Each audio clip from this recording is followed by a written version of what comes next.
Before any of the gentlemen appearing before this House today say anything, including their names, they be put under oath. Thank you, Honorable Speaker. Yes, Senator Wambua. Thank you, the Speaker. The Speaker, but mine is just clarity from the Chair. Follow up to what Senator Alwala is saying. So, at the end of this session, are we going to have a resolution of the Senate or resolutions from this sitting that will be binding? That will be binding to the committee to which then this matter has been directed. Yes, Senator Fernando. Mr. Speaker, thank you for this opportunity. I raise understanding order 183 because we need clarity, borrowing on what Senator Sifuna and Senator Kalwala have said. When all matters referred to a committee of the whole have been considered, the chairperson shall be directed by motion to report to the Senate.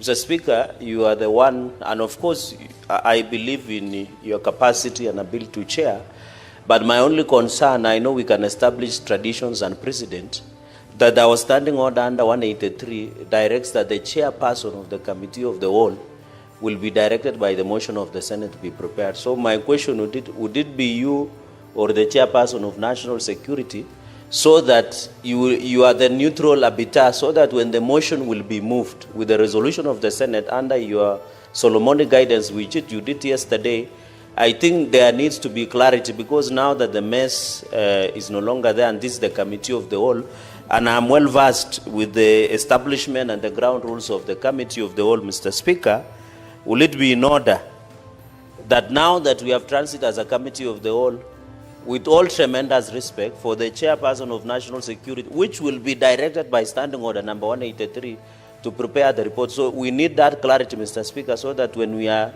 finishing, after interrogating the Ministry of Interior on this issue of national importance, we can have clarity. That is only my clarification, Mr. Speaker. But I'm aware of your powers in standing order number 1 of the standing orders of the Senate. I thank you, Mr. Speaker, sir. Now, honorable senators, for purposes of bringing clarity to this session, this is not a committee of the whole. The House is suspended.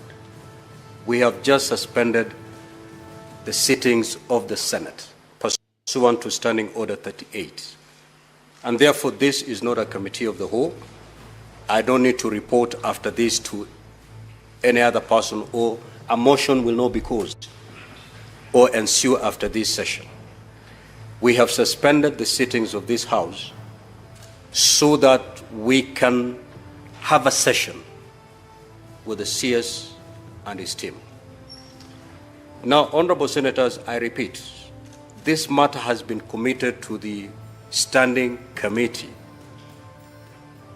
on National Security, Defense, and Foreign Relations. However, having listened to your concerns, the concerns yesterday was that all senators wanted a direct interrogation with the team. And procedurally, this was the only way we could allow the entire House to interrogate the CS and his team. We are not sitting as a committee of the whole. Let's get that clear. Yes, DS. Honorable Speaker, thank you very much for giving me this opportunity also to raise a clarification. Mr. Speaker, this matter is beyond now National Security Committee. The matter that has affected Albert OWJANG is now also a human rights issue. And therefore, Mr. Speaker, I'm requesting with the wisdom whether also the chair, the Committee on Justice, Legal Affairs, and the Human Rights Committee also to be involved in this discussion, Mr. Speaker, because that committee should really be seized on what happened to Albert OWJANG on Monday. Thank you, Mr. Speaker. Sir. Let's get started. So when we resume the official sitting of the Senate and such a request is made, I will certainly give guidance on that particular matter. Honorable, yes, Chair. Mr. Speaker, I'm just seeking clarification. We have summoned the team that is before the House tomorrow, 12 o'clock. Now, having this deliberation, does it mean that they will not appear before the committee? We will go by the resolution of the House. Maybe we need direction on this. Thank you. Now, Honorable Dulo, no resolution will be passed in this particular session. And whatever is going to happen in this session will only serve to input whatever the committee will be doing. So the committee should go and proceed with its sittings uninterrupted, but is going to benefit from the interaction that we're going to have in this session. Yes, Senator Kajwang. Mr. Speaker, as a senator of Homa Bay, where the gentleman who was killed by the police comes from, I'm concerned if you are going to prosecute this like a kamkunji.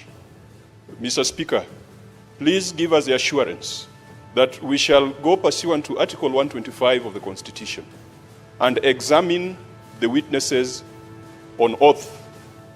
Because, Mr. Speaker, if we go the kamkunji route, we are going to get political statements.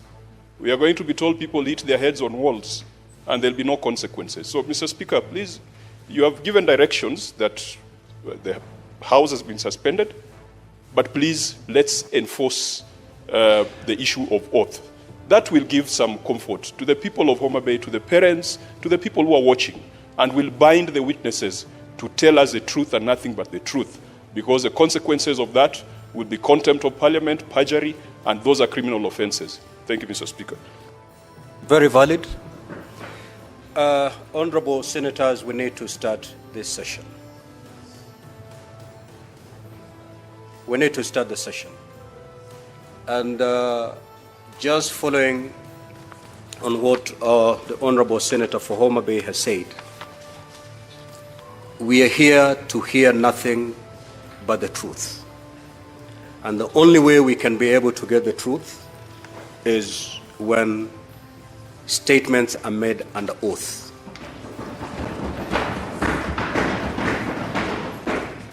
And therefore, Clerk, I'm told that the chairperson of IPOA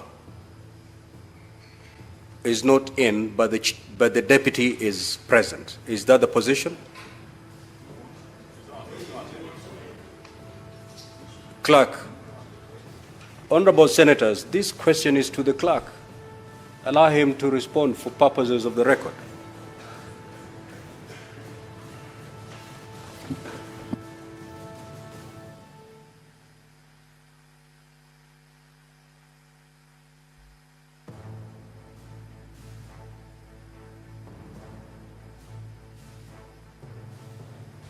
I'm informed that the chairman IPOA did write a letter indicating that he will not be in a position to be with us today, but he has sent his deputy in his stead. Before we start, kindly, clerk, administer the oath to the team, and thereafter I will call upon Senator Eddy, the mover of this business, to take to the floor.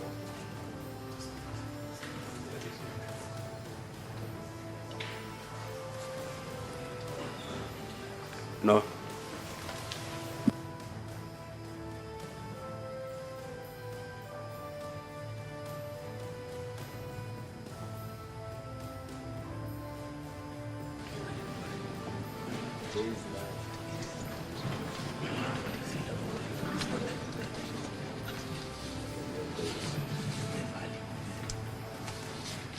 From them or myself?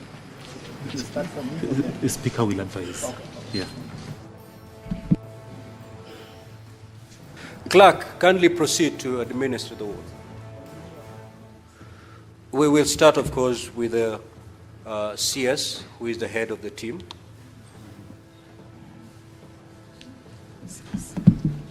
Will you take an oath for affirmation? An oath. So you read this text and put your name, your right hand will hold the Bible. Put your hand on this one constitution over here. Which one? This Okay. Yes. I, Onesimus Kipchumba Murkomen, do solemnly swear that the evidence that I shall give before the Senate in respect of the matters before the Senate, this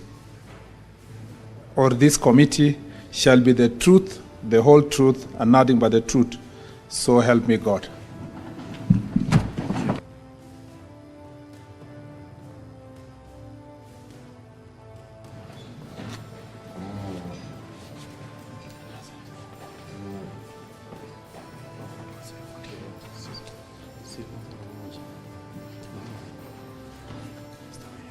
Yes, followed by the IG.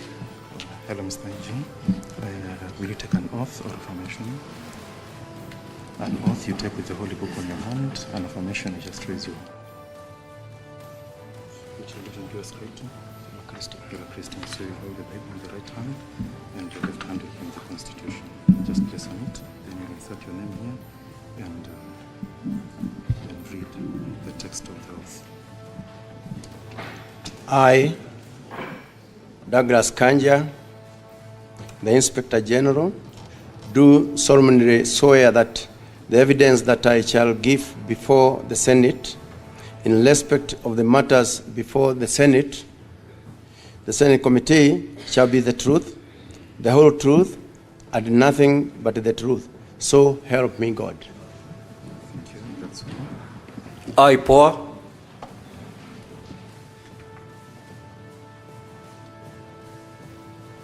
Good morning.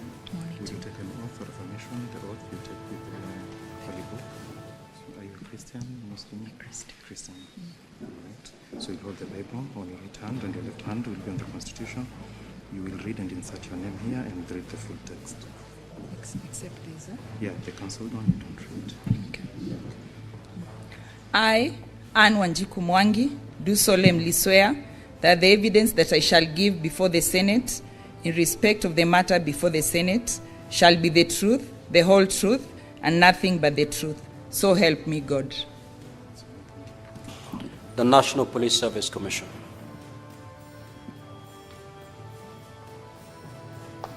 Good morning. Good morning. Will you take an oath or affirmation? The oath you take with the Holy Book? Yes. You will take an oath. Okay, so you place your left hand. Are you which religion do you ascribe to? Christian. Christian. So place the Bible in your right hand. Then read this text, insert your name.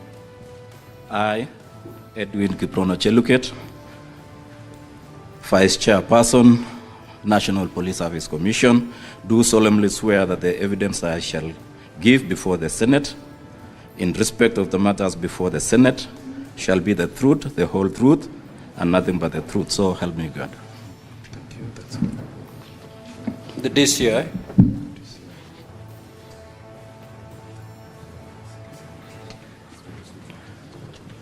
Good morning. Now, Honorable CS, the DCI was not among the parties that we had invited to appear. In the event that is going to give any information to the Senate, we will allow him to take the oath. Proceed, DCI. Yeah, good morning. So will you take an oath or affirmation? An oath. An oath. So you hold the Holy Book on the hand. Yeah. Yeah, the Quran. Okay. Yeah. So you will insert your name here and read the full text. Okay. Raise your and your left hand of the Constitution. Okay. I, Mohammed Amin, the Director of Criminal Investigations, do solemnly swear that the evidence I shall give before the Senate in respect of the matters before the Senate shall be the truth, the whole truth, and nothing but the truth. So help me God. Thank you. That's all. Yeah. Now, Honorable Senators, having administered oath to the parties that we've invited, I will now call upon the Senator for Migori County, Senator Eddie Okech, to take to the floor, him being the person or the senator who actually brought this matter before the House. Now, Honorable Eddie and also to all Honorable Senators, let us avoid speeches. Straight to the question that you wish to get responses. Let's avoid speeches so that we avoid wasting a lot of time. And Honorable CS with your team, if you get an opportunity to respond, please keep it concise, straight to the point also, so that we save on time. Honorable Eddie, you may proceed.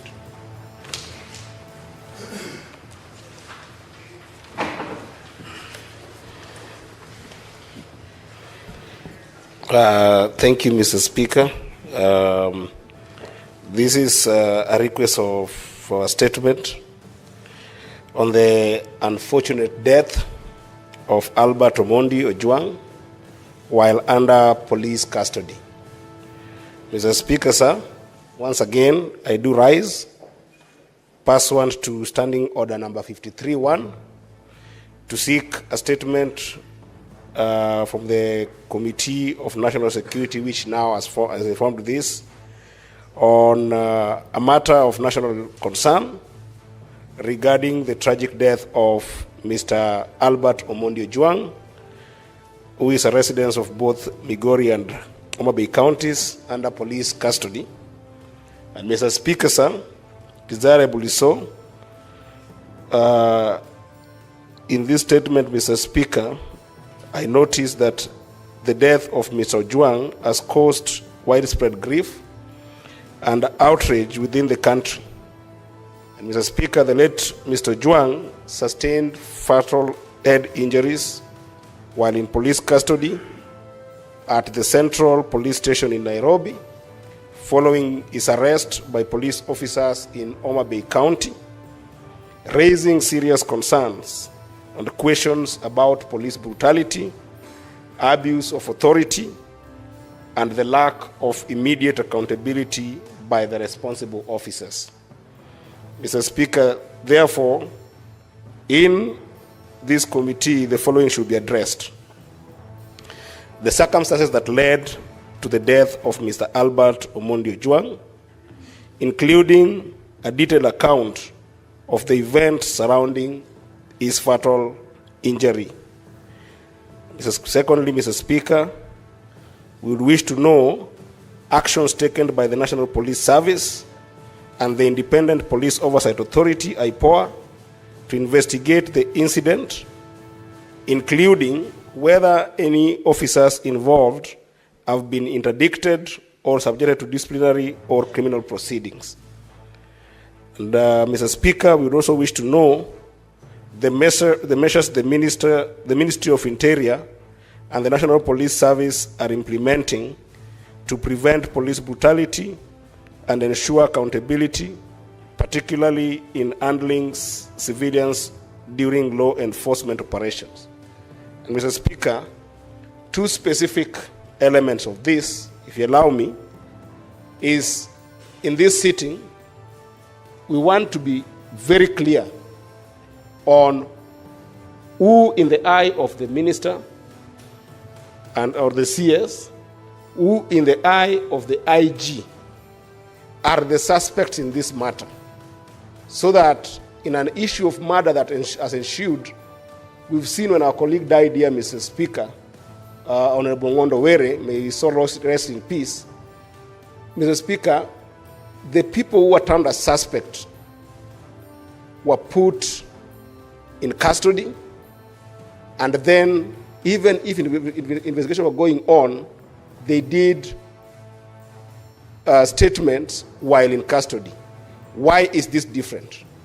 That's a question that must be answered. And then the last one, Mr. Speaker, the IG of police informed the nation that the young man who has died, Albert, hit his head on the wall, which therefore suggested that he killed himself. It is important for this House to know and the country to know from him, where did he get this information? And now that the autopsy has been conducted that says the contrary, what has the minister done in terms of taking responsibility on those two accounts? I thank you, Mr. Speaker. Honorable CS, you may now proceed. If there's some aspects that you need your team to also take to the stand, you may allow them. You may proceed. Thank you very much, Mr. Speaker. Mr. Speaker, I am here today pursuant to your invitation to appear before this House to address this very serious matter of the death of Mr. Albert OWJANG. Mr. Speaker, the tragic death of Mr. Albert OWJANG while in police custody has deeply pained the conscience of our nation. Parents have lost their only child, and I acknowledge this not as an isolated issue, because one life lost, Mr. Speaker, is under such circumstances like OWJANG is a life too many. Mr. Speaker, I am, as a parent, as a citizen of this republic, and as the person with the responsibility of presiding over this important ministry of government, Mr. Speaker, it is regrettable that such an act happened in our nation, particularly in the hands of the police officers. Mr. Speaker, I'd like to send my personal condolences to the family of Mr. Albert OWJANG, to his father, to his mother, to the wife, to the only child, Mr. Speaker, and the entire family, and to promise them that, Mr. Speaker, as a government official, I will cooperate, I will put every effort within my ministry to ensure that justice is served to this family, and, Mr. Speaker, that those who were involved in this action, Mr. Speaker, will be punished severely so that it becomes an example that, Mr. Speaker, such an act should not happen within a police custody. Mr. Speaker, I know this is not an isolated issue. The issue of police brutality has been part of our national discourse for far too long. Mr. Speaker, yesterday there was no mechanism for holding police officers accountable. But, Mr. Speaker, a few years ago, with the enactment of the new constitution and the establishment of institutions of accountability, Mr. Speaker, we now have a mechanism of holding police officers into account. And that's why, Mr. Speaker, courtesy of that legal framework and the people of Kenya under their constitution, Mr. Speaker, a number of police officers who have performed, who, Mr. Speaker, have committed such heinous acts have been held into account. And, Mr. Speaker, we all remember that in 2013, there was the case, Mr. Speaker, of Mr. Martin Kome, who was killed in the same manner like Mr. Albert OWJANG. And, Mr. Speaker, he was brought, the suspect was brought to justice because of this process of accountability. We know that there is a process of accountability on the case of Baby Pendo. We also know, Mr. Speaker, that the murder of my friend Wakili Kimani in 2016, again, those who performed that act were brought to justice, Mr. Speaker. I want to promise the family of Mr. Albert OWJANG, the people of Kenya, and this august House, that, Mr. Speaker, every effort will be put, Mr. Speaker, every resource that is required, where the ministry is required to provide resources, Mr. Speaker, for these investigations, and any support the investigators will require, we will do our best to make sure that, Mr. Speaker, justice is served to this family. Mr. Speaker, I want to bring to the attention of this House of Article 245 of the Constitution. Mr. Speaker, the 245(4) of the Constitution is very clear, Mr. Speaker, that the Cabinet Secretary responsible for police service, which in this situation is myself, Mr. Speaker, may lawfully give direction to the Inspector General with respect to any matter of policy for the National Police Service. Mr. Speaker, as a result of this provision, we have enough legal framework, we have policy framework, Mr. Speaker, that as the police service are under proper guidance, Mr. Speaker, to make sure that this issue of police brutality is dealt with. But, Mr. Speaker, I want to read the proviso, Mr. Speaker, to that very important provision, that Mr. Speaker, in respect, but no person, including the CS, may give direction to the Inspector General with respect to investigation of any particular offense or an offenses Mr. Speaker, the enforcement of the law against any particular person or persons.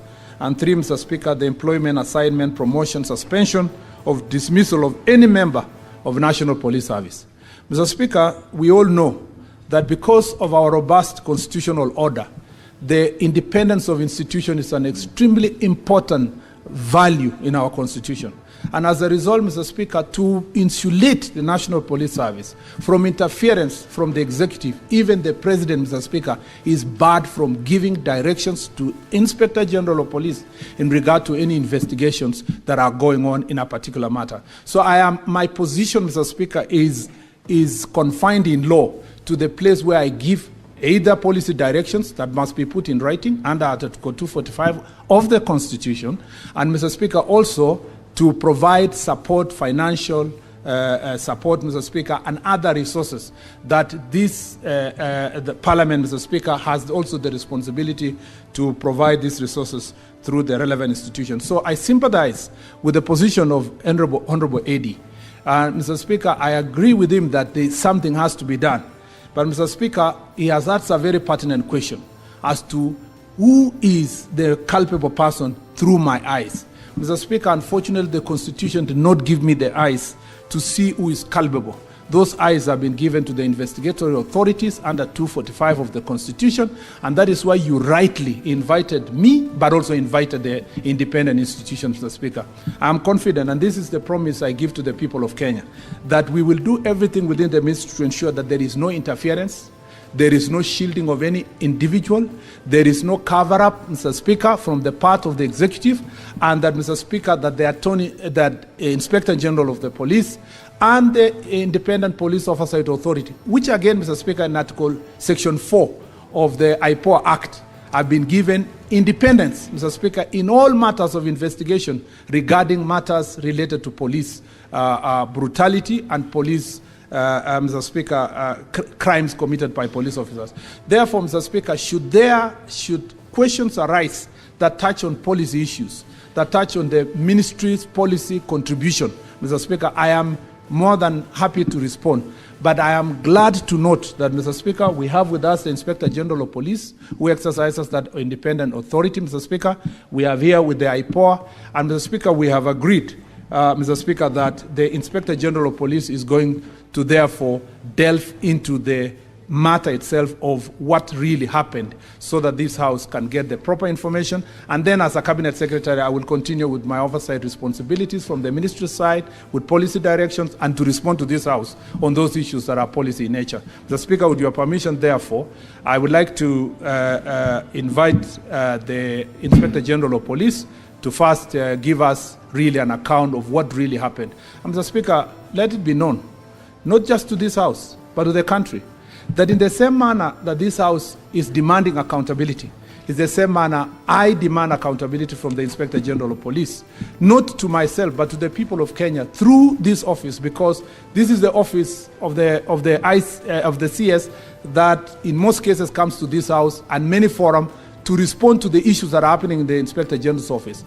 The same way many of you received the news of the death of Mr. OWJANG is the same way I received with a lot of pain, Mr. Speaker. And I would never want this issue to continue because I sat, Mr. Speaker, where Senator Cheruiyot, Majority Leader, sits. And I sat behind there, Mr. Speaker, where Senator Chuto sits in the last Parliament. And, Mr. Speaker, there were cases of police brutality, including of arresting our colleagues in this House.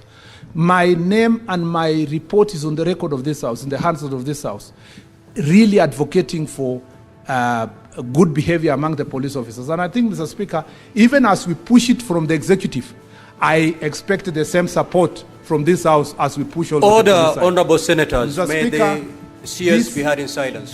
Conclude, Honourable CS. This accountability, Mr. Speaker, is not negotiable. It is not debatable. Mr. Speaker, we expect every national police officer who was involved in this matter to be brought to justice expeditiously. Mr. Speaker, may I now invite the IG to make a statement.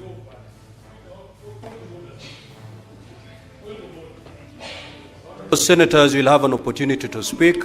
Allow Senator Sifuna, you cannot tell me no. You are trading on very dangerous ground, Senator Sifuna. allow the IG, all the senators, you'll have an opportunity to speak. Allow the IG to take to the floor. IG, you may proceed.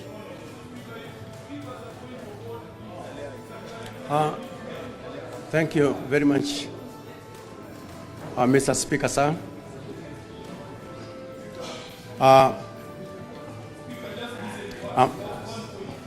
I'm here before this House courtesy of the invite that was done yesterday to address the... Honorable Senators, the minority leader and the majority leader approach the chair. Senator Sifuna, do not approach the chair. Minority leader and the majority leader to approach the chair.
So, IG, you may proceed, please.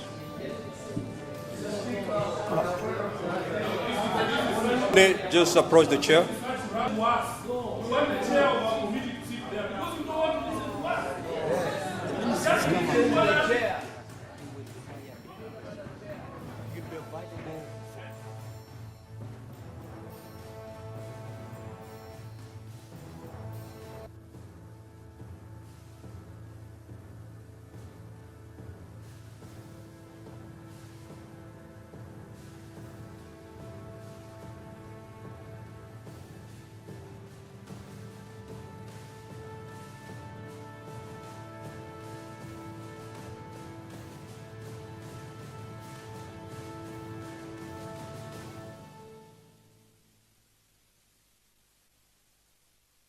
Order, honorable senators.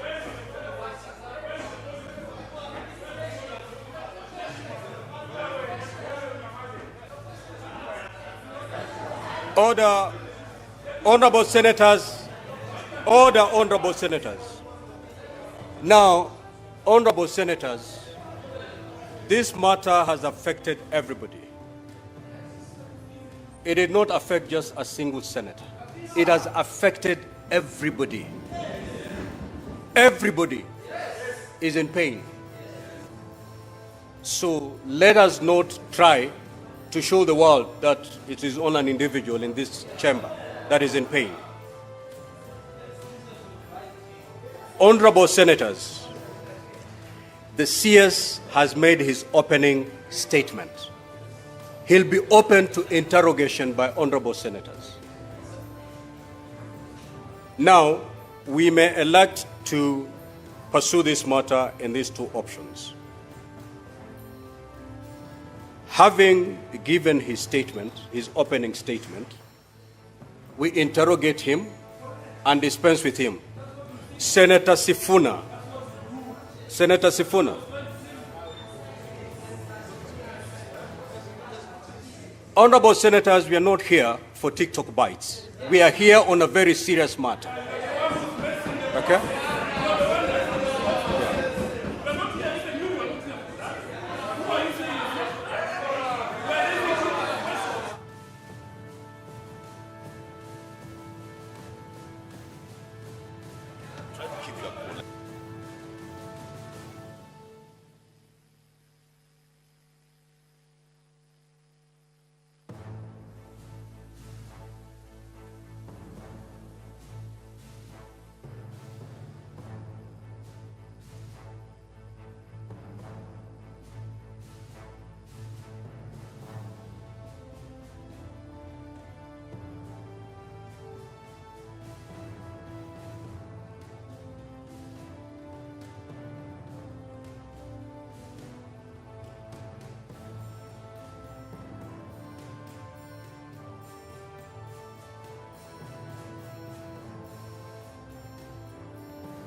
Give Senator Wambua the microphone, please. Thank you, Mr. Speaker. Mr. Speaker, with the greatest humility to all my colleagues, I plead with us, please, let us do this process with the greatest humility. Let's just do this for Albert and for Kenyans who are watching. Let's just do this. Please, I plead with us. I thank you, Speaker. Now, honorable senators, if you look at the motion that we've just passed, it indicated that we are suspending the sittings for not more than 2 hours. We have already consumed more than 1 hour. It is your motion that you've passed, and therefore whatever is remaining must be transacted within the remaining minutes that we have. We can decide to make full good utilization of the few minutes remaining, or we can go back to where we've just been a few minutes ago. IG, you may proceed to take the stand.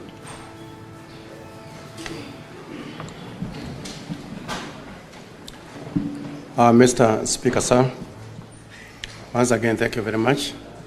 As I said from the beginning, I'm here courtesy of the invite to this House so that I can be able to address on these grave matters that have actually captured the attention of our country.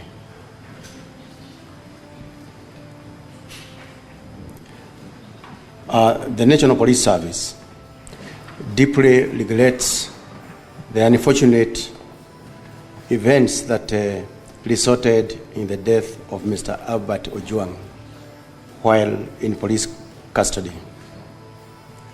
The service extends its sincere condolences to the family and loved ones of the deceased during this difficult time.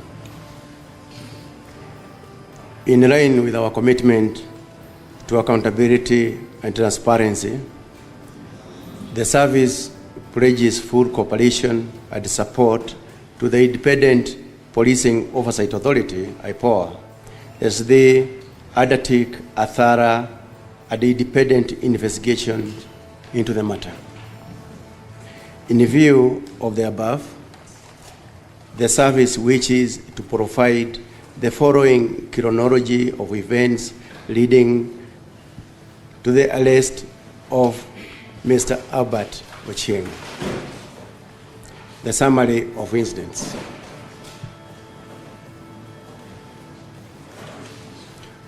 On 4th June 2025, the Director of Criminal Investigations, DCI, received a formal complaint from Mr. Eliud Langat, the Deputy Inspector General in charge of the Kenya Police Service. The complaint alleged that false and malicious information had been published against him in the X, that is formerly Twitter, social media platform. The posts claimed he was involved in corruption within the National Police Service. Specifically, the published information alleged that Mr. Eliud Langat had strategically placed his most trusted officers in charge of Directorate of Criminal Investigations, DCI, in DCI desks, occurrence book, that is the OB, desks and traffic chiefs, in order to control both revenue streams and intelligence flow. Additionally, another post depicted him alongside Mr. Joseph Chirchir, who is a senior officer stationed in Nairobi Area Command, under the caption EACC investigating top cop after purchase of Tumpon in Dubai, accompanied by the photograph under the phrase Eliud Langat. These claims were found to be unsubstantiated. And of significant public concern, thereby necessitating immediate investigations under the Computer Misuse and Cybercrime Act number 5 of 2018. The Director DCI immediately assigned the case to the cybercrime investigation officers, composed of Corporal Abdurrahman Hussein,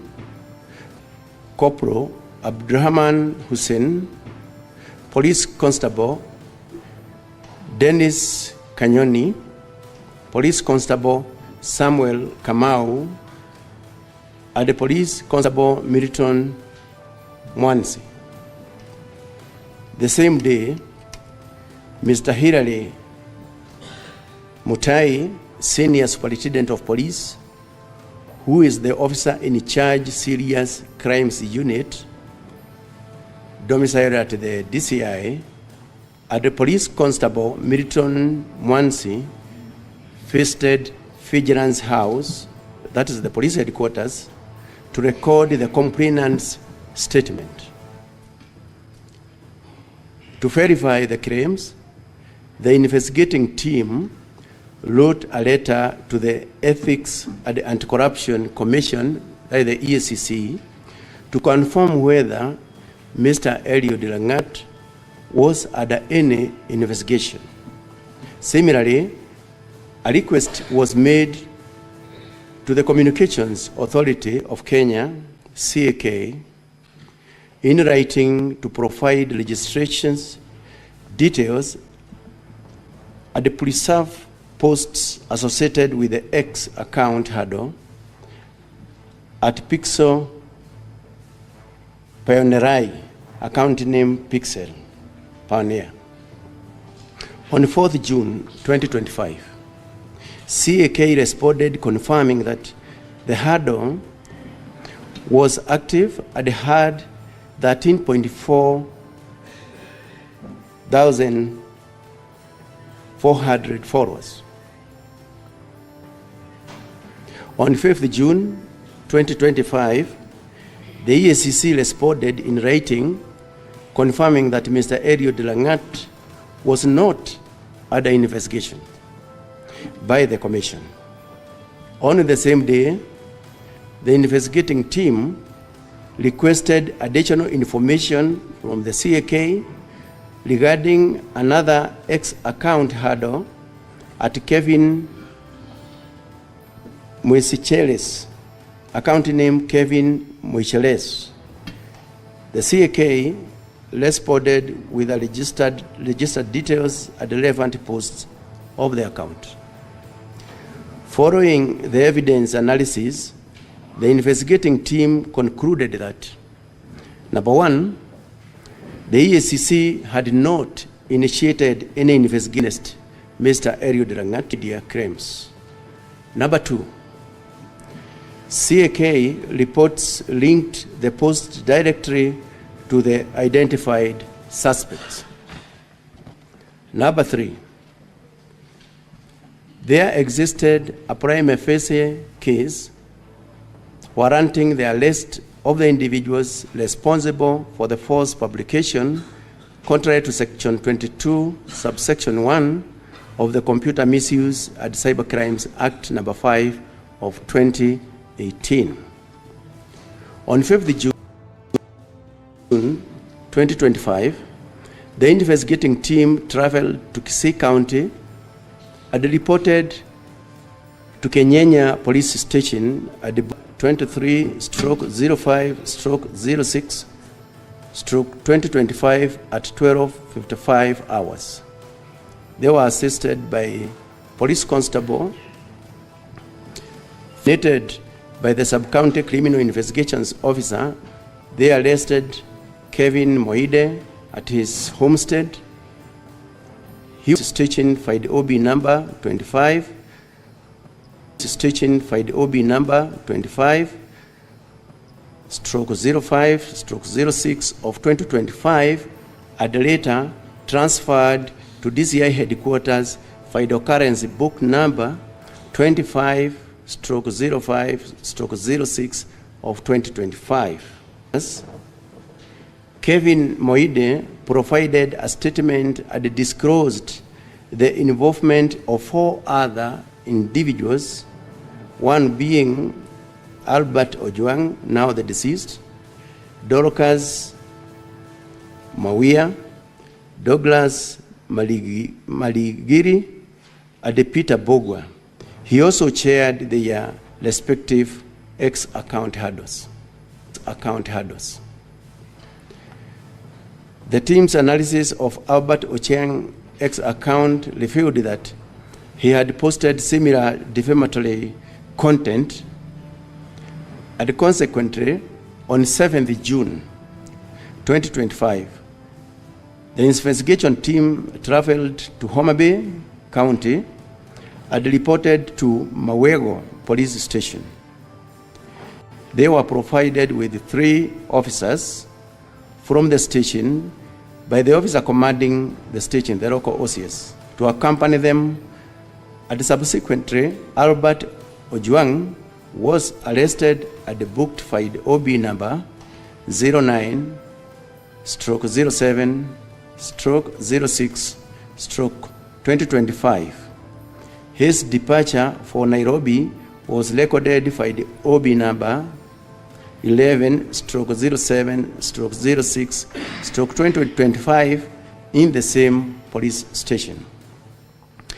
The team made a stop at Narok town for refreshments, during which the suspect requested water, a bottle of soda, and a biscuit. They arrived at Central Police Station in Nairobi at approximately 21:17 hours. At 21:24 hours, Mr. Albert OWJANG contacted his wife via mobile number 0758 08 1612 to inform her of his safe arrival. Chief Inspector Taram, the officer commanding station, that is Central Police Station, was contacted via mobile number 0722 919 880 and authorized the booking. At PC Mohammed Rashid, Hero Abdullahi booked the suspect into the cells after confirming his normal physical and mental state, FID OB number 136/07/6/2025 at 21:35 hours. In the early morning of 8th June 2025, it was reported by the officers manning the report office desk at Central Police Station, Nairobi, that they found Mr. Albert OWJANG unconscious at the cells during a routine visit. He was rushed to Bagathi Hostel, booked FID OB number 09/08/06/2025 at 01:39 hours. Unfortunately, he was declared dead upon arrival. In light of the death in custody, the Independent Policing Oversight Authority, IPOA, was notified immediately to conduct a thorough independent investigation. Additionally, to safeguard the integrity of the process and ensure full accountability, the following actions were undertaken by the Inspector General. Number 1, the interdiction of the officer commanding Central Police Station, interdiction of the duty officer on duty in the night of the incident, the interdiction of the cell sentry on duty during the time, the interdiction of all the officers who are on duty at the report office that night, ongoing review to identify and interdict any additional officers involved at the time. On 10th June 2025, a post-mortem examination of the late Mr. Albert OWJANG was conducted at the Nairobi funeral home. The autopsy was carried out by the following team of pathologists. Number one is Dr. Media, representing the government, Dr. Joroga, representing the government, Dr. Odul, serving as an overseer on behalf of the family, Dr. Motuma, representing the family, Dr. Degwa, representing the independent medical legal unit. Following the examination of the body, they unanimously concluded that the cause of death was blunt force trauma, as evidenced by the following findings. Number one, head injuries, including internal bleeding into the head, features of the neck pressure, suggestive of compression or strangulation, multiple superficial injuries on the upper lips, lower lips, and trunk. The postmortem was witnessed and documented by the officers from the Independent Policing Oversight Authority, IPOA, the homicide team from the DCI, and the DCI forensic experts. Investigations into the matter remains ongoing under the direction of IPOA. The National Police Service remains committed to transparency, accountability, and the protection of human rights. All relevant information and the support are being provided to IPOA to ensure an impartial investigations. Thank you very much, Mr. Speaker. That is the information that I wish to provide to this House. Thank you. Thank you, IG. Honorable Senators, you've heard from the CS in charge of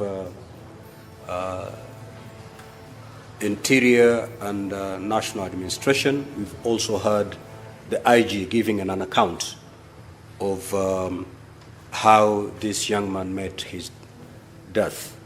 Now, at this juncture, I will allow intervention from honorable senators. Now, we need to agree on how we are moving forward, because on my dashboard, I have all of you on my dashboard. Yes, sir. Chair, I'm requesting if IPOA they can give us what is the position so far, or what they have done. Well, so honorable senators, because this is your house. I'm here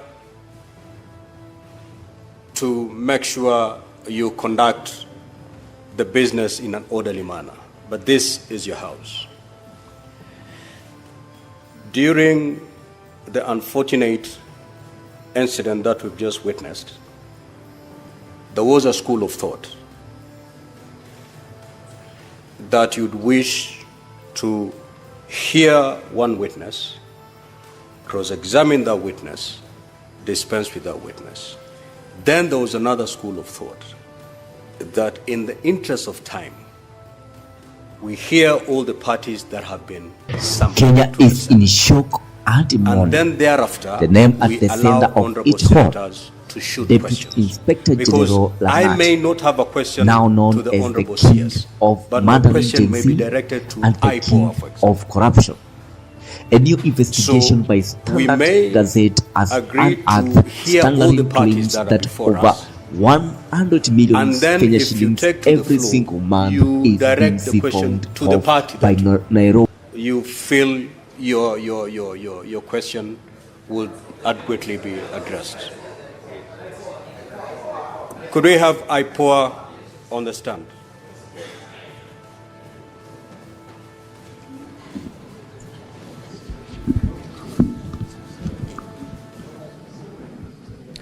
Thank you very much, Mr. Speaker. Now, IPOA, just to indicate that keep it brief. Okay. We are here on a limited time. Okay. So keep it brief so that the other parties have an opportunity to speak, and also we give ample time to the honorable senators to interact with your statement. Proceed. Yes, Senator Vero.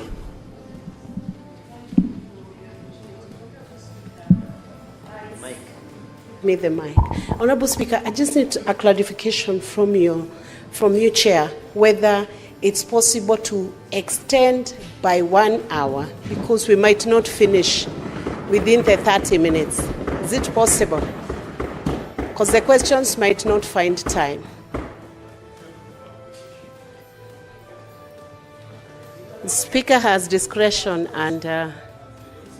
Standing orders, I have that power, Honorable Thank Senators. you. If you read Standing Order 38, yes, I have that power. Thank you. But I can only exercise that power if the time that we have, yes, I see it being utilized for the purpose that has brought us here. Most obliged. Thank you, Speaker. If that is proven to me, I will have no problem extending. Thank you. Thank I you, will Honourable never Speaker. extend even a minute for us to argue or to fight.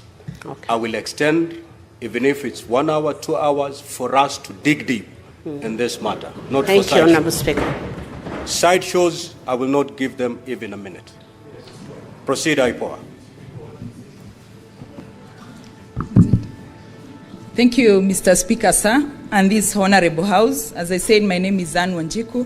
I'm standing in for my chair, who is away on official duty. So I also wish to relay our condolence as the authority to the family of Mr. OWJANG. It was very unfortunate to lose such a young man, a professional with a very young family.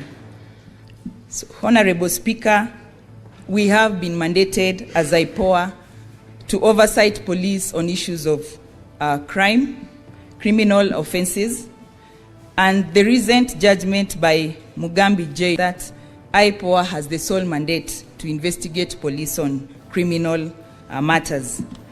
On regard to this case, Mr. Speaker, I'll give a brief of the facts that we have.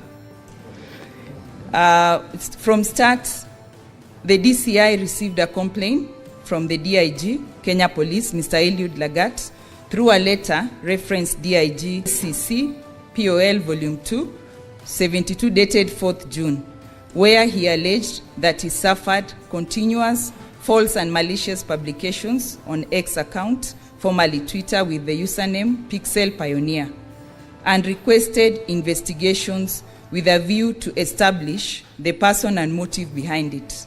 On the same day, on 4th June 2025, the complainant was referred to Serious Crime Unit based at DCI headquarters for investigation. Forensic analysis, they were able to identify the link used by the blogger, Kevin Moinde. On 5th June 2025, Kevin Moinde was arrested by DCI officers from the Serious Crime Unit at Gituki area, Bomachage, Borabu, and later escorted to Nairobi. He was placed in custody at camp. The suspect, the officers established that one Albert Omondi, a resident of Leader Center within Homa Bay County, was a person of interest and therefore planned to arrest him. On 7th of June 2025 at around 8 a.m., team comprising of Sergeant Sigei, Sergeant Wesley Kipkorir Kirui, PC Dennis Kenyoni, PC Milton Mwanze, and PC Boniface Rabudo went to Leader Center in Homa Bay County and arrested the deceased at around 2:30 p.m.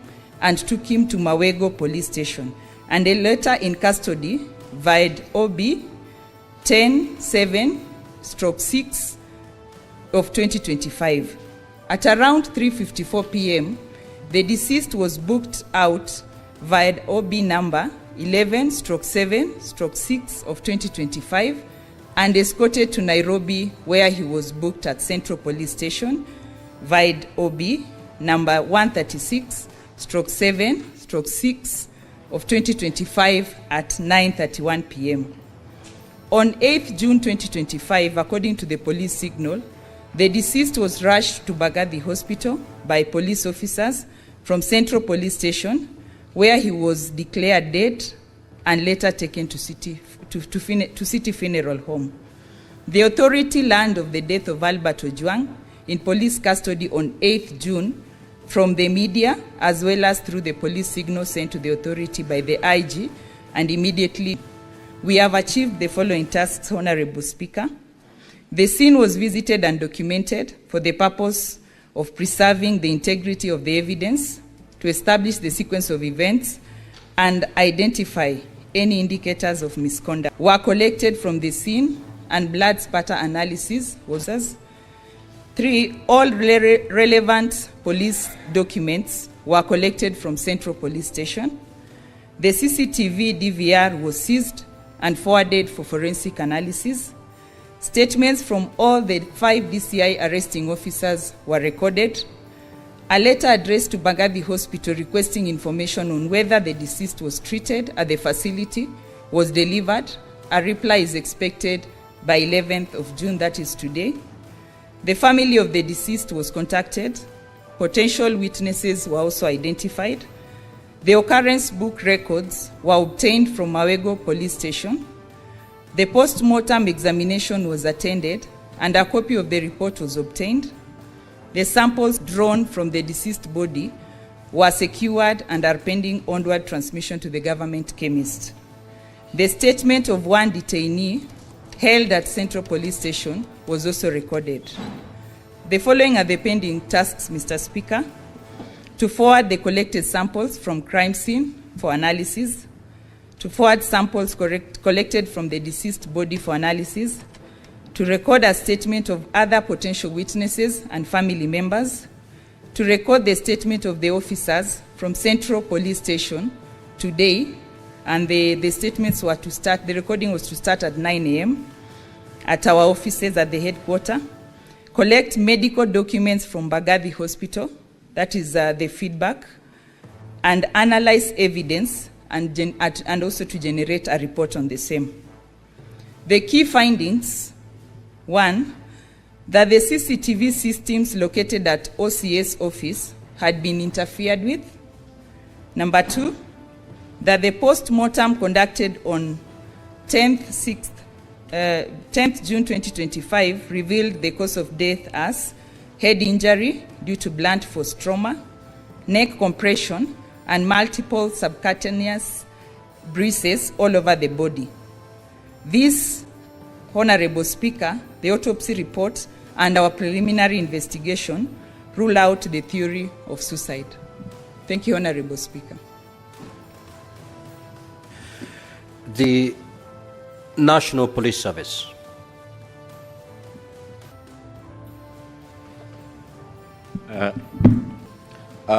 This is the National Police Service Commission.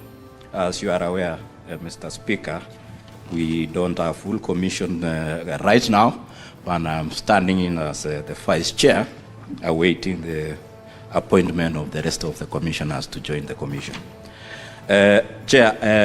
Speaker, I don't think at this moment I'll have much to say, but first to pass condolences to the family and the entire event.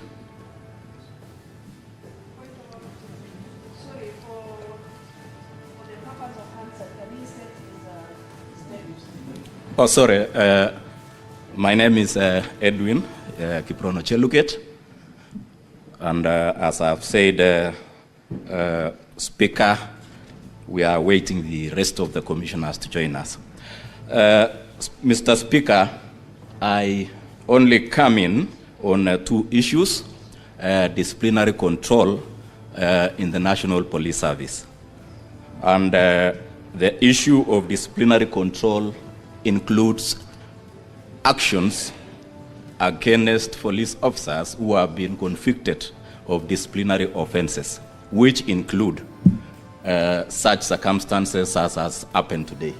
If the investigations lead to culpability of any officer, it is the responsibility of the National Police Service Commission to take the necessary steps and meet the necessary sentence to that culpable officer. And as you have said, the IG has already confirmed that he has interdicted 4 officers already, which is within his mandate as the Inspector General. When the investigations are over, we will be able to receive that report, and whether it will result, depending on the participation of each of the affected officers, meet the necessary sentence or meet the necessary punishment in terms of whether it is a reprimand, whether it is a warning, whether it's reduction in rank, or whether it is a dismissal. So as for us, we are waiting for the finalization of the investigations by IPOA and the support of the Inspector General and any other body that may give us information on culpability of any police officer. So at this moment, Mr. Speaker, we are waiting, and we hope the entire process will be open and transparent. Once we have all the facts, we will know which sentence to meet which officer, and which officer is supposed to get what kind of sentence. I submit, Mr. Speaker. Thank you. The DCI.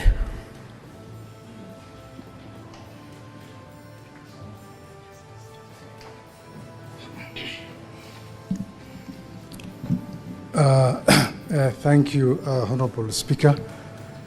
Mine is to join my colleagues first in really expressing my sincere condolence to the family, the relatives and friends of the deceased, the late Albert OWJANG. It was indeed a very, very unfortunate incident. Otherwise, Honorable Speaker, mine is to associate. State your full names and then you proceed. Honorable Speaker, my name is Mr. Mohammed Amin, the Directorate of Criminal Investigations. And I would like at this juncture, Honorable Speaker, to associate myself fully with the submissions made by the Inspector General before this August House. And again, reiterate the fact that as a Directorate, we are ready and willing to assist the Internal Policy and Oversight Authority in terms of the investigations in whatever way we are requested. Thank you, Honorable Speaker. Now, Honorable Senators, those are the parties that we had invited for purposes of interacting with them on this matter of the death of the young man. I will now, this is how we're going to move, Honorable Senators. If you take to the floor, you will state to which party you're directing your question to. Then that party will write down your name and the question. After we are done, I will call upon the CS. He'll pick whatever has been directed towards him and respond to it. And thereafter, we will move to the rest of the parties. Senator Eddie Okech.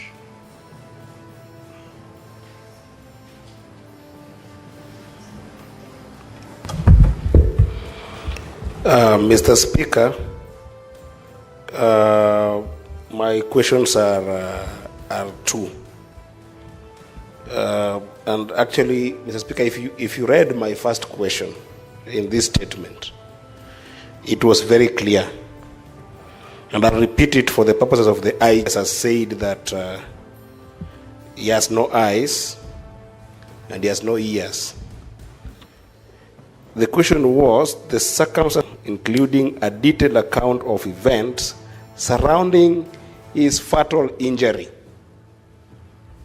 The DIG has stated that around 23 at the Central Police Station, and he has stated booked after that he was in good condition as well as physical condition. The question I'm asking the IG, who beat Albert to the conditions that he was found the next day in the morning when he was taken to the hospital? What happened at that night is what we want to know. And alongside that, Mr. Speaker, the IG is on record having stated in the media that Albert hit his head on the wall. Who gave him that information? And does he still stand by that information given what IPOA said of the autopsy report? That is what I want to know. What happened in that night? I thank you, Mr. Speaker. Senator Methu. Senator Methu, no speeches. Thank you very much. I'll be very, very direct to the point, Honorable Speaker. And Honorable Speaker, having listened to the man who, in my opinion, now carries the man who was supposed to give us the evidence of the chronology of what happened, I am of this opinion, Honorable Speaker. We were told that the complainant is the Deputy Inspector General of Police. I'm of this opinion, Honorable Speaker, that from what the Inspector General of Police has said, it is my opinion that corrected evidence. And I'll give two examples of why I am of the opinion that the Inspector General wants to just cover his deputy. He says that, Mr. Speaker, he says that the complainant lodged a complaint on the 4th of June. There are 4 officers that he has said who were supposed to go, or rather, who are to take the statement from the Inspector General of Police. May I take you to the 5th of June when he has said 2 letters were made. One, they first received the response from the EACC on the 5th of June. They wrote another letter to the CAK on the 5th of June. On the same day, they received a letter from the CAK. Once they were satisfied that there is a case to answer, the officers went to arrest Albert. Now, Mr. Speaker, the officers arrived in Kisii at 12:55. Working back, it is 307. If indeed they left Nairobi after they were satisfied, unless these letters were being done before government opens offices, I know that government opens offices at 8 in the morning.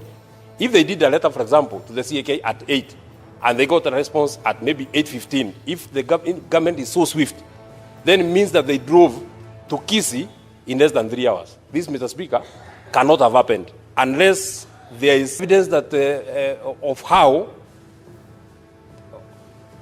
No, we have been told that they didn't fly. We have been told that Senator they drove Methu, to Kisii. don't engage your colleagues, just proceed. Oh yeah, they drove all the way to Kisii. And they go to Kisii from what the Inspector General of Police has told us at 12:55 hours. Honorable Speaker, that already, there is a eyebrows that this evidence has been reconstructed. This is not original evidence. This is not a true record of what happened to OWJANG. And I am very sad that the Inspector General of Police, in my opinion, I'm giving my opinion, a parent who is here. Just ask your question. Yeah. And Honorable Speaker, I don't know why colleagues have a problem. Order, honorable senators. Just one, let me just direct you. I will not take any points of order. We have just suspended the sitting. We are here not strictly enforcing the standing orders. Allow the honorable senators, you've made a basis for your question, proceed to ask the question. You know, Mr. Speaker, we are here because we want to know what happened to Albert OWJANG. If any information can help us know what happened to Albert OWJANG, then it will help us move. Maybe finally, may I know from the Inspector General of Police, once it was established in the morning that Albert was unconscious and he was being rushed to hospital, the choice of Mbagathi Hospital instead of Kenyatta National Hospital, just a question to maybe to help in the investigation, because I've seen from Central Police Station to Kenyatta National Hospital via Hospital Road is 5.1 kilometers. To Bagadi is 5.8 kilometers via Valley Road. Mr. Speaker, I would have imagined that there are better facilities and there are better facilities at Kenyatta National Hospital, and being a hospital that is nearer the Central Police Station, Honorable Speaker, I would have expected that is where Albert would have been taken. Thank you. Senator Osotsi.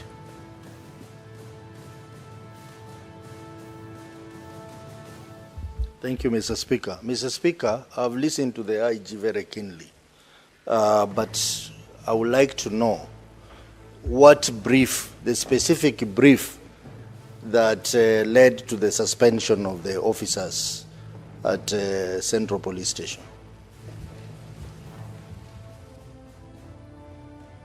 Senator Bone. Mr. Speaker, my first one is to CS Murkomen. Mr. Speaker, patriots in this country fought against detention without trial, and CS Murkomen, I assure you, they are going to fight against extrajudicial killings, especially within police custody. The question is this, CS. The Deputy Inspector of Police, Mr. Eliud Lagat, went against the provisions of Chapter 6 of the Constitution, went against the provisions of the National Police Act, specifically Section 17, and in general, the Leadership and Integrity Act. You, as a member of the National Security Council, where you sit together with the IG, both of you are present here. Why have you found it difficult to advise the necessary authorities that Eliud Lagat be dismissed from service? My next question, Mr. Speaker, is to CS, not CS, to the IG Kanja. IG Kanja, Kenyans who know you, we have a lot of respect for you because you are the officer, unknown to some people, who defeated the terrorists at Dusit 2 Hotel. We know you as a serious police officer. We've been wondering why these killings under you, and now that Lagat is the person we have found to be who he is, we can now very well see who has been undermining you. I therefore want to appeal to you. Tell this country, a spokesman by the name of Mushiri Nyaga, the police spokesman, he misrepresented material facts. He attempted to conceal this killing. He went and interfered with the circumstances of the crime by stating that Omondi OWJANG hit his head on the wall. IG Kanja, why have you not arrested him? He has information which in his statement under arrest will help to point fingers at who gave him this deliberate statement so as to do what I have said above. Finally, Mr. Speaker, back to Kanja and or Amin. IPOA has now told us the names of the officers from DCI who went to Migori to go and arrest OWJANG. Can you tell the country how it came to pass that OWJANG was moved all the way, OWJANG,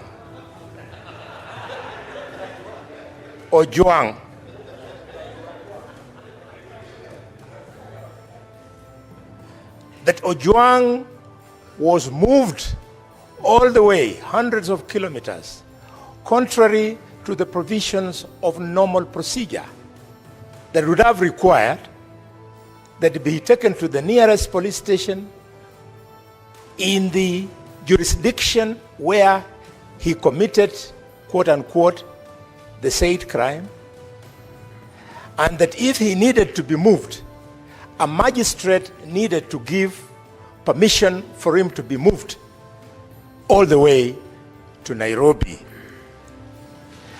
Could you, IG, tell us why you have found it difficult to arrest these officers? And their names are a little bit disturbing. You tell us why you have not arrested them? Because they're the only ones who were with this young man from the last time the parents saw him well and alive up to the time they came to Nairobi for the country to be told that the young man was dead. Finally, Mr. Speaker, I want to appeal to CS Murkomen. CS Murkomen, the National Security Council, where you sit, is charged with promoting and guaranteeing security of the country.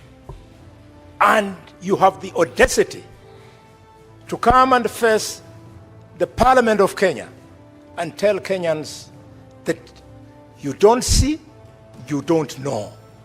CS Murkomen, please, for the respect of this young man, you are yet to grow a child up to the age of 31. Can you immediately resign?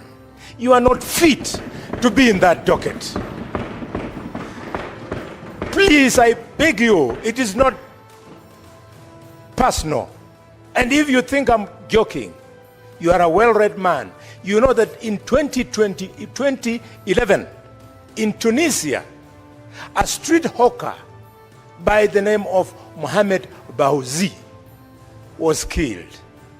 And people came into the streets, and the government of President Ben Ali was overthrown. You truly don't know what you're playing with. Please resign. You cannot be an inspiration to be in cabinet. Senator Majayo.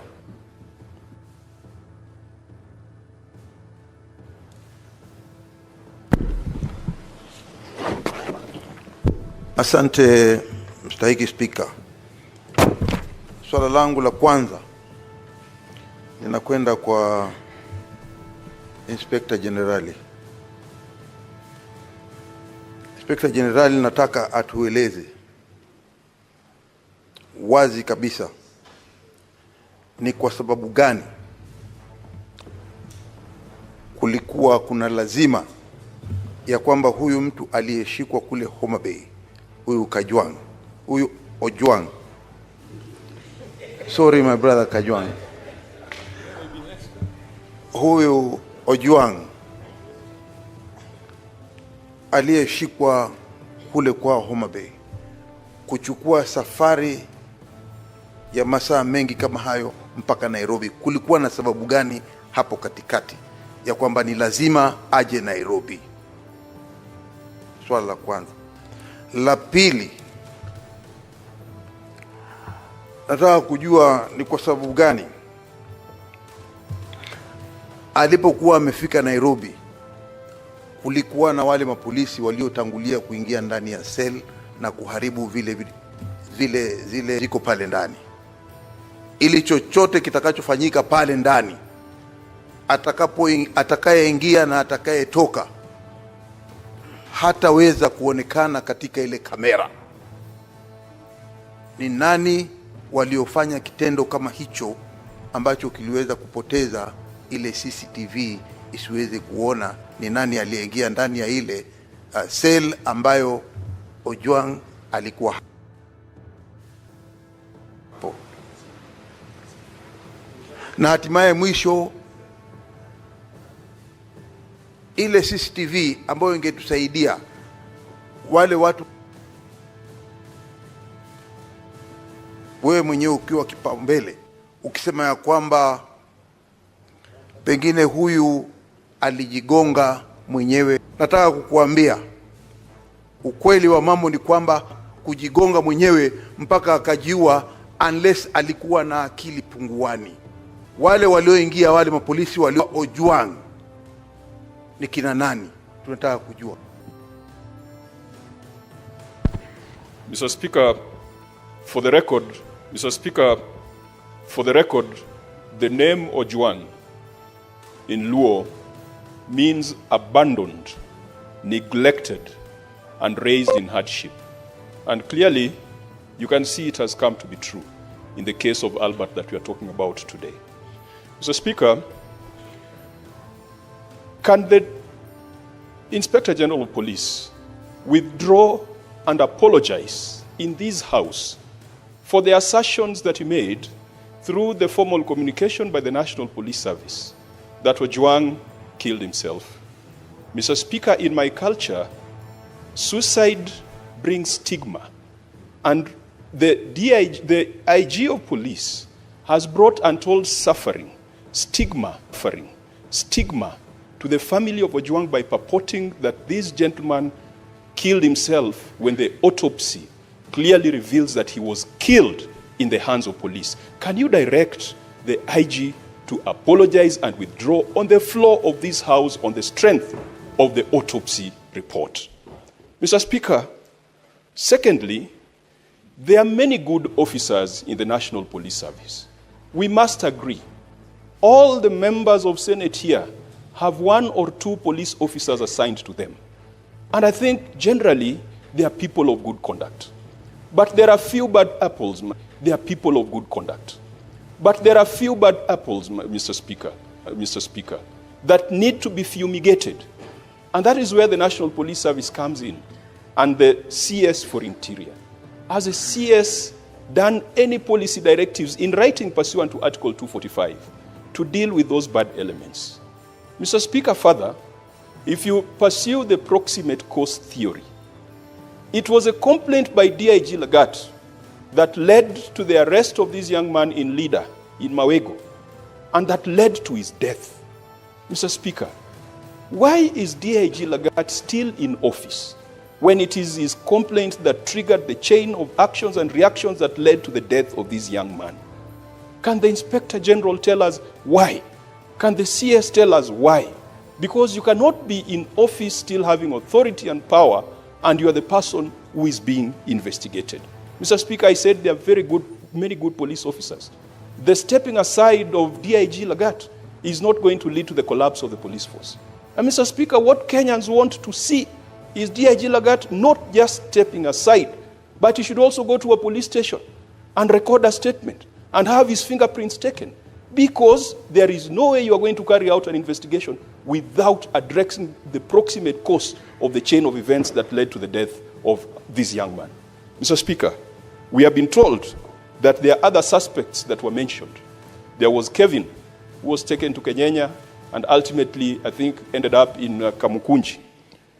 What is the status? Are they still alive? Kevin, Dorcas, Peter, Douglas, Albert is dead. What about the other 4 that were adversely mentioned? Can the IG assure this House? And in fact, Mr. Speaker, we might need to issue habeas corpus so that they can be produced and we confirm that they're alive, because one of the co-accused is right now lying at the city mortuary. Finally, Mr. Speaker, the CS has pointed us to Article 245.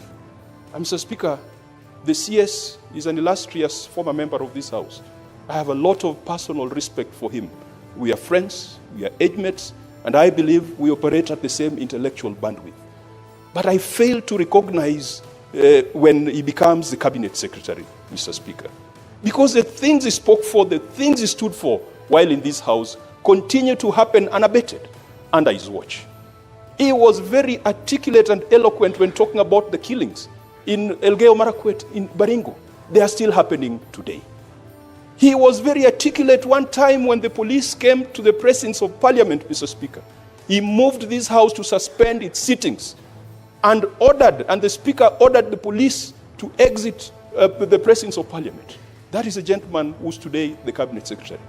When our colleagues, Senator Malala, Senator Lelegwe, Senator Lagat, were arrested on the eve of an important debate, the then Senator Murkomen was passionate, articulate, eloquent, citing the relevant provisions of the Constitution, and moved this House to adjourn until the rights of our senators were observed.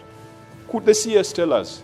I know he might not tell us what happens when you become a cabinet secretary, because obviously there seems to be a metamorphosis from positive to negative. But can he tell us whether he has issued any directions in writing, as he had referred to Article 245?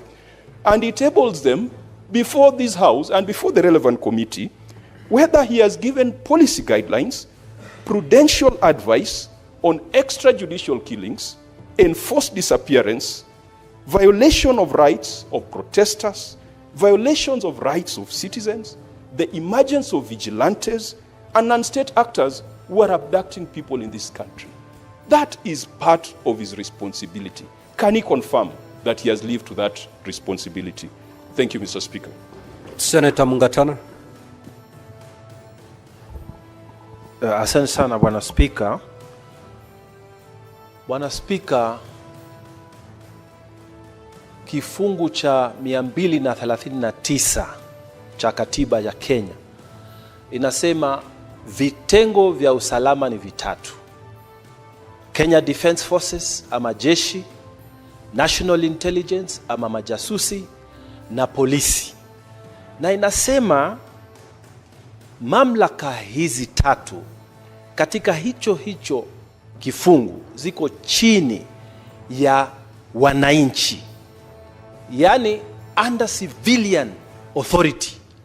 Sasa mimi nataka kuuliza, wale walimkamata Albert Ojwang, wale walimweka Albert Ojwang katika seli, ni mafunzo gani walipata ya kwamba ukiwa ndani ya seli unaweza kufanya chochote kwa yule mtu ambaye wewe mamlaka yako iko chini yake? Nataka kuuliza Inspector General, nataka kuuliza waziri anayehusika, kama katika training yao hawa polisi, are they taught kuhusu constitution, kuhusu being under civilian authority? Wanafundishwa hii? Ya pili, mawakili wote ambao washawahi kusimamia wateja wao ambao wanashtakiwa na kesi za jinai, ukienda kwa police station pale mbele, Bwana Spika, ukitaka kuona mteja wako yoyote, ni lazima ujiandikishe kama wakili, ni lazima useme ni nani unamuona. Sasa mimi nataka kujua, siku ile Albert Ojwang alishikwa, na kawaida ukiingia pale vitu vyako vyote vinatolewa, ID yako, kila kitu inawekwa mahali kando, wewe unaingia kwa seli peke yako na nguo zako. Swali nataka kuuliza, polisi watuambie, Inspector General, walikuwa watu wangapi katika ile seli? Kwa sababu huyu mtu tumeambiwa amepigwa ama amekufa kwa sababu ya maumivu aliyopata. Sasa either alipigwa na wale wenzake ambao walikuwa wako hapo ndani, ama alipigwa na polisi ambao walipata nafasi ya kuingia. Kila mtu ambaye anaingia pale lazima ajiandikishe. Tunataka kujua IG wa polisi, ile kitabu ambayo ukitaka kuingia kwa seli unaandikishwa, kiko wapi? Na ni askari gani walipewa nafasi ya kuingia? Na ni watu wangapi walikuwa ndani ya seli ya Albert Ojwang? Haya maswali tunataka yajibiwe. Wakenya wanataka kujua ni nini iliendelea usiku huo ili asubuhi huyu kijana awe amefariki. Asante Bwana Speaker. Senator Mogeni. Yes, thank you, Mr. Speaker. Mr. Speaker, the people who have appeared before us this morning have sworn, I believe Mr. Amin swore through a Quran, and the others lifted a Bible. And when I had read a Quran, sometimes the Quran strongly condemns murder. And the Bible, C.S. Murkomen, you are Christian, it says, "Thou shalt not kill." So this matter is painful. This is an extraordinary sitting. Mr. Speaker, the people who started the events that led to the murder of this young man, who is the only son of a fairly elderly parent, who are from the DCI.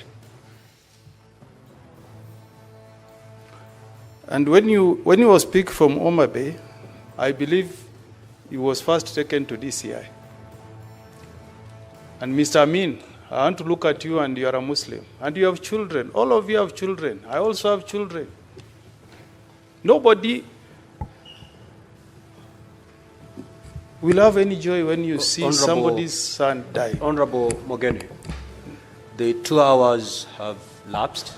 I will therefore extend for a further 45 minutes. Thank you. So, Mr. DCI, I believe that at the DCI offices, you have CCTV cameras. So if we need to connect the events before we end up at Central Police Station, Mr. Speaker, the life of OWJANG stops. We can also stop everything we are doing to get to the bottom of this matter. If we adjourn, Mr. Speaker, can we get the CCTV cameras that will track the movement of this young man from the DCI headquarters all the way to central police stations, if we sincerely want Kenyans to know the truth, so that we know whether this guy was taken to central police station dead or alive. So, Mr. Speaker, we want this to be an extraordinary session. If we have to go to the bottom of the truth, can the DCI tell us this afternoon, since you have sworn by the Quran, that you can get us the CCTV cameras that will show us the state this late man was when he left DCI, assuming that the CCTVs cameras at Central Police Station were tampered with. One. Number two, this is to IG now. This was an ordinary suspect, one IG, booked at Central Police Station. I want you to, and Murkomen, you are a lawyer, you are a colleague. And we know you have a wife and you have children. I also have children, Murkomen. So we are here pained for what the police have done. Murdering a Kenyan in a police cell. Somebody's only child. How heartless can you guys be in the police force? So we want to know why. Why was this young man, OWJANG, booked alone in a cell at Central Police Station? If this was not covered up. Finally, Mr. Speaker, this person from IPOA, you are a vice chair. The chairman of IPOA knows that we are investigating a matter where a Kenyan has been murdered in a police cell. A safe haven for any criminal. When you go to a police cell, lawyers, we know it's a safe haven. Mr. Speaker, I want to know this afternoon, where is this chairman of IPOA? Mr. Speaker, where is the chairman of IPOA? When we have adjourned every business to address this matter, Mr. What is that so important business that he can travel out of the country instead of coming to the... That Article 240 establishes the National Security Council. If you read Article 4, Article 240 is about Article 3. It says the council shall exercise supervisory control. Supervisory is a verb, an action word, a to-do word. So it says the National Council shall supervise all the police units. So how can you come here, CS, this morning to tell us that the government of the Republic of Kenya has no eye, can say nothing? When the Constitution commands the police units to respect human rights, the rule of law, and fundamental freedoms. Fundamental freedoms demand that if I'm a suspect, arrest me, take me to a police station. If there is a crime I've committed, take me to a court of law. So I want to ask you, CS, this morning, do you want to tell us that the government of the day, led by the Commander-in-Chief, has got no supervisory powers over the police force in Kenya? Is that what you are telling the Senate of the Republic of Kenya this morning? Those are my questions. Deputy Speaker.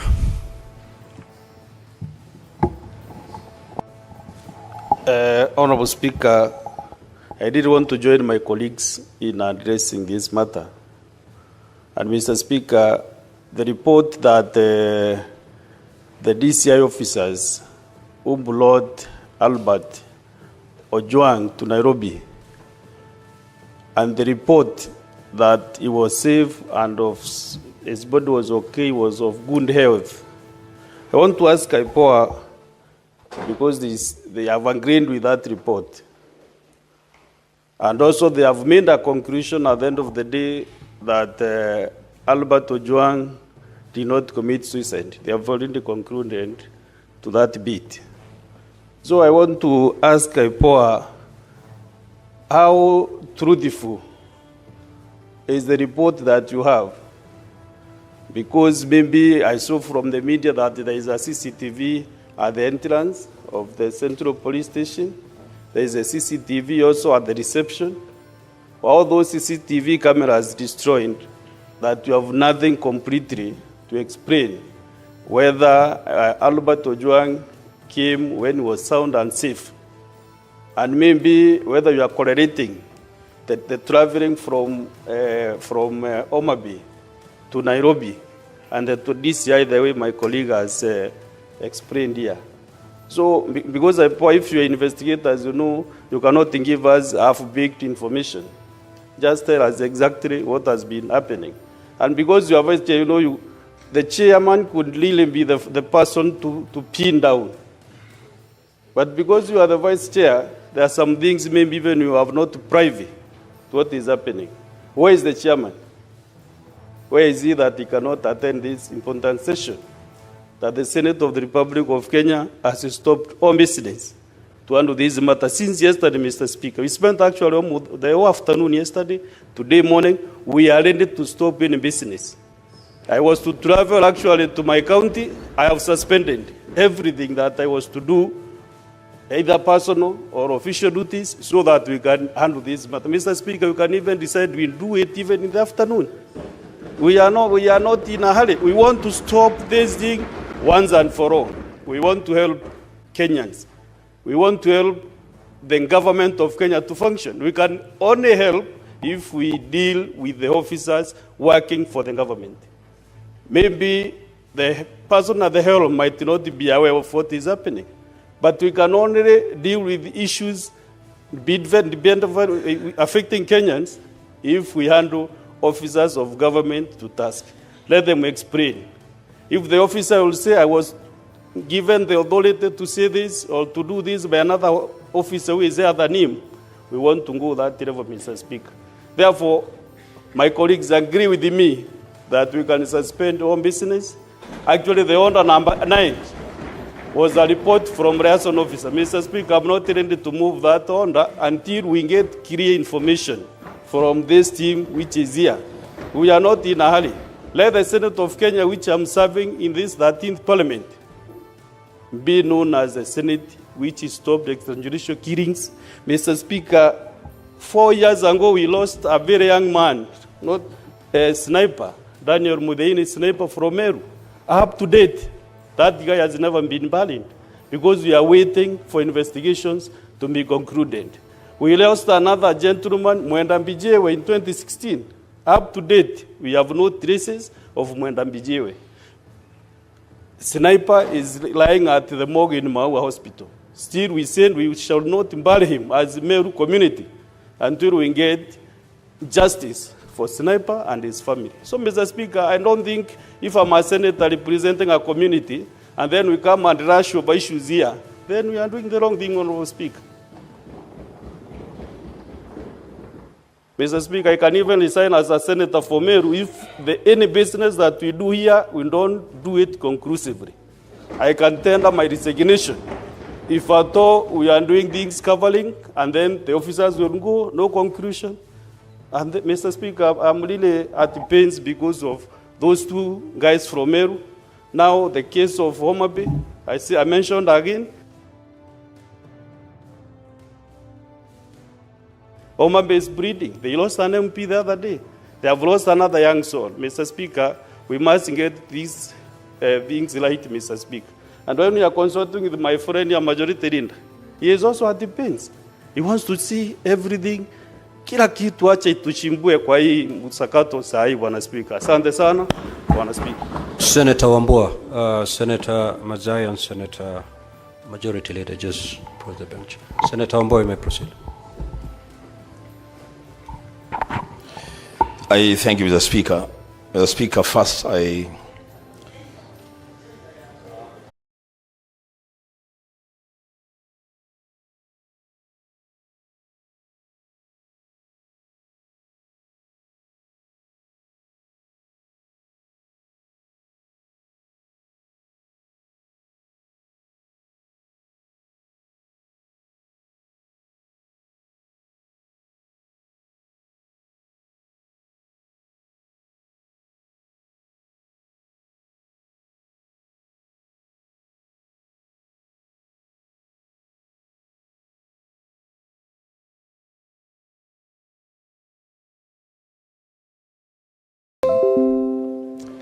the first police station for Albert to be booked upon arrival in Nairobi is that the place where he was first booked.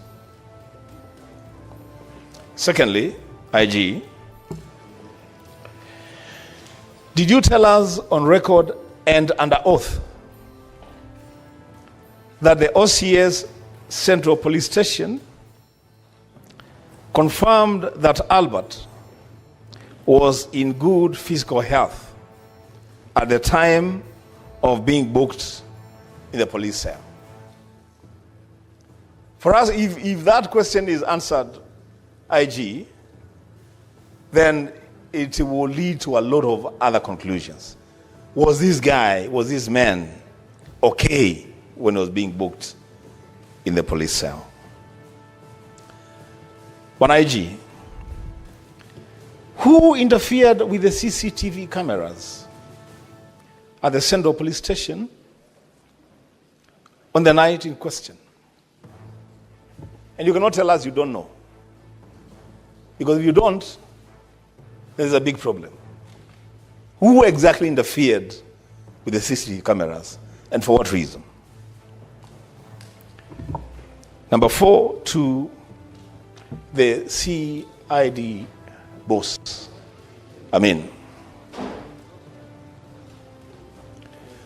What is the fate of the arresting officers? Where are they? Where are your arresting officers? We have been told that the officers that just booked in a suspect at the Central Police Station have been suspended. You've been told they have recorded statements. What about the arresting officers? Where are they? You have given us their names. Are they still in service? Perhaps pursuing the next suspect. Where are they? And it is at that point, Mr. Speaker, that I must put it straight to the CID boss. That Kenyans have a big problem with officers from your unit. A big problem. In fact, I will say it on record in the Senate, that the operational tiff between your officers and regular police officers is a source of serious concern to the security of this country.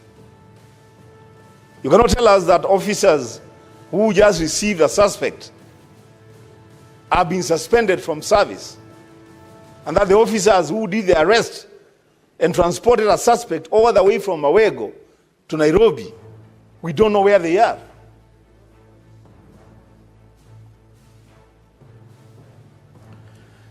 To CS Murkomen, as I conclude,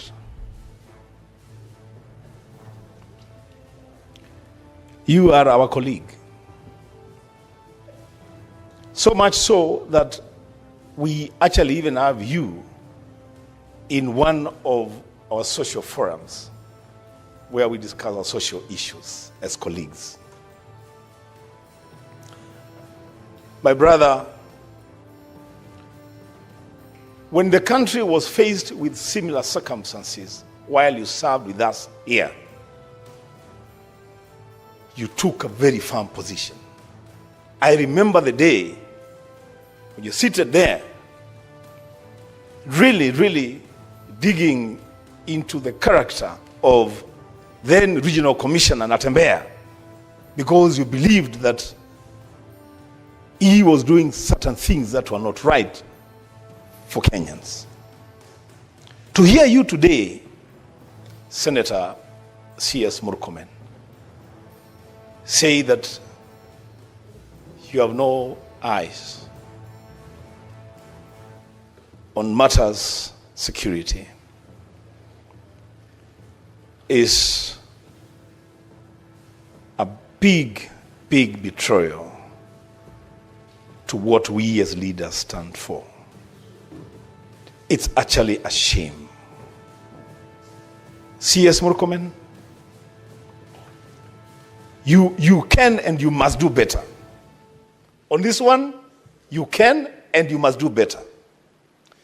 You must be the first person demanding answers before we even bring you here. You must be the first person even demanding that aids within the senior police officer's role. Now, Speaker, as I conclude my submission, this matter, and I have seen you have called our leaders.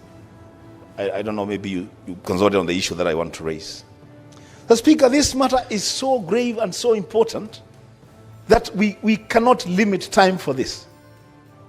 If it means that we spend the whole day today here dealing with this matter, so be it. So be it. A life has stopped inside a police station.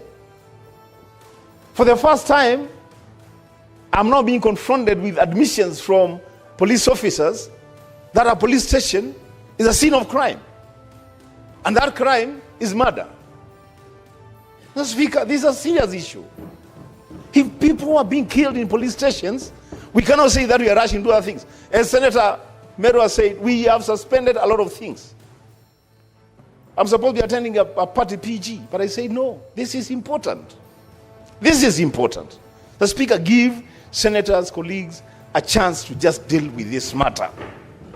And if need be, if we need CCTV camera to be played, to just get to the bottom of this matter, the Speaker, so be it. I submit. Senator Veronica.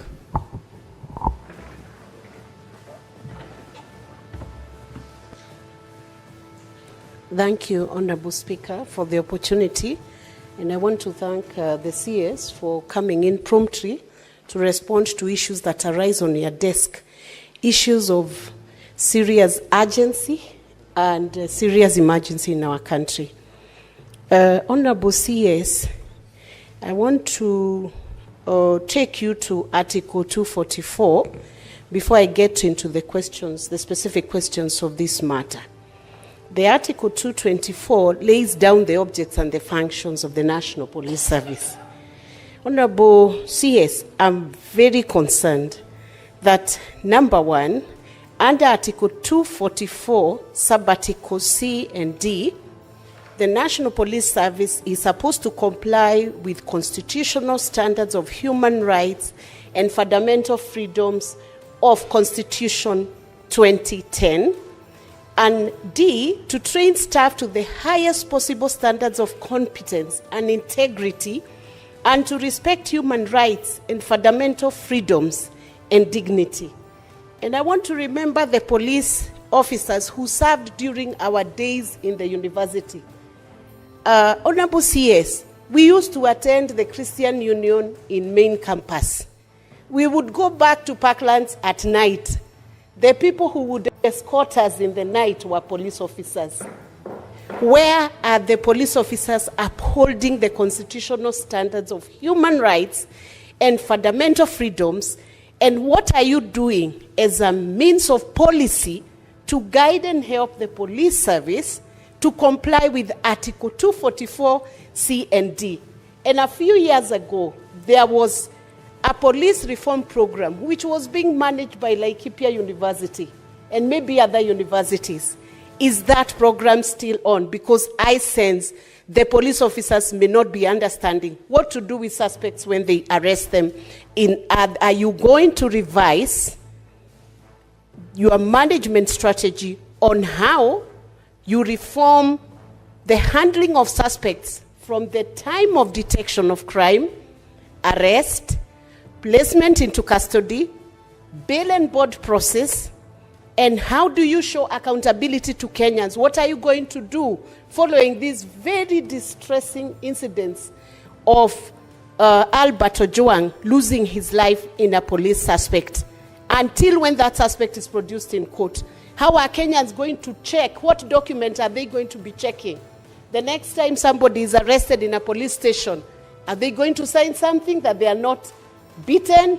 By the time they exit that police station within the 24 hours, what document is that suspect going to be given to show to Kenyan a form of accountability that all has been well when they are arrested? That's one question.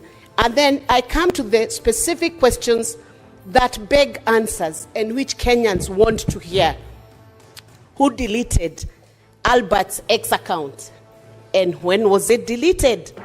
And what was the reason for that X account being deleted?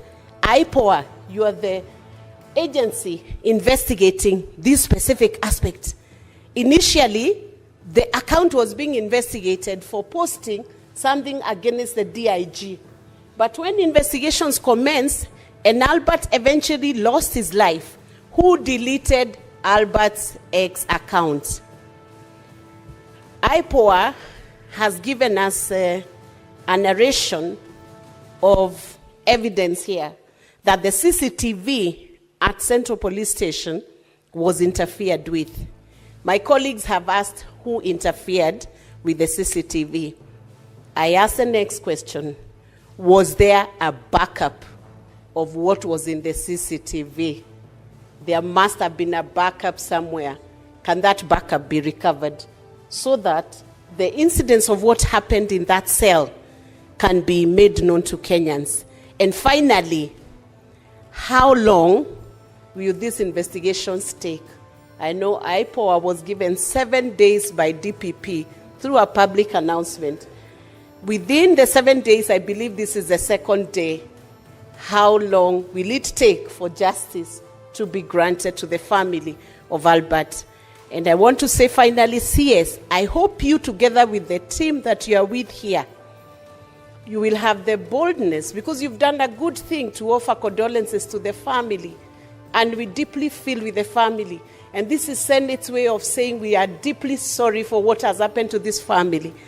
I hope with your team, the same level of hierarchy, you will sit down with Albert's family, and not too long from now, to say how deeply sorry you are for the loss of this young man, and that after sitting with this family, the National Police Service will take full responsibility for this loss, and will be able to indemnify this family. Not that it will bring Albert back to life, but as a way of showing your remorse. And for the police officers in all the stations, this is a different nation. When a suspect walks into your station, accountable for the lives of the people who are placed under you. Thank you, Honorable Speaker. Senator Dulo.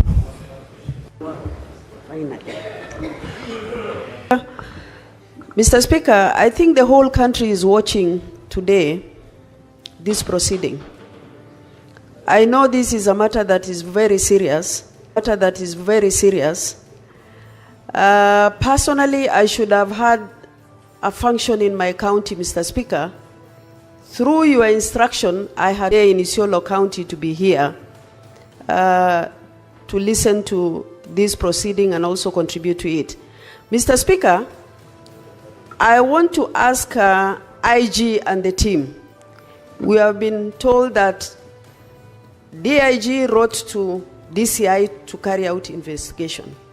Can we be provided with all documentary evidence from the letter written by DIG, the result of CA, the result of autopsy, all the findings, all those documents must be submitted to this House for thorough interrogation. That is number one.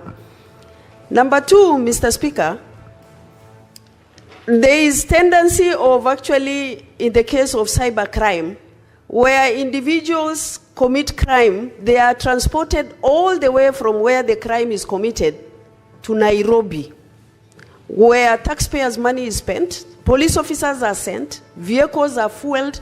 I have a case in my county, Mr. Speaker, a young girl by the name of Samira. She actually was arrested in Mombasa, brought to Nairobi to write a statement.